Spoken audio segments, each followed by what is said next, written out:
मनात रेंगाळलेली कोकणची ओढ अखेर पूर्ण झाली. आईला तर कित्येक वर्षापासून कोकणात जायचं होतं. तयारी केली होती, पण नियोजन थोडंसं बिघडलंच. वेळा चुकल्या. पण म्हणतात ना, कधी कधी अचानक ठरलेले प्रवासच जास्त लक्षात राहतात. अगदी तसाच हा प्रवास होता, पण अनुभवायला मात्र हलका फुलका. प्रवास रात्रीचा असल्यानं वेळ कसा गेला ते कळलंच नाही.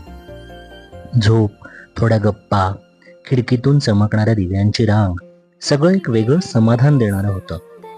पण खरी जादू सुरू झाली ती पहाटे. डोळे उघडताच समोर दिसू लागलं कोकण. हिरव्या डोंगर रांगा, वळणावळणाचे रस्ते आणि मनाला शांत करणारी सकाळ. त्या क्षणापासून कोकण आपलासा वाटू लागतो.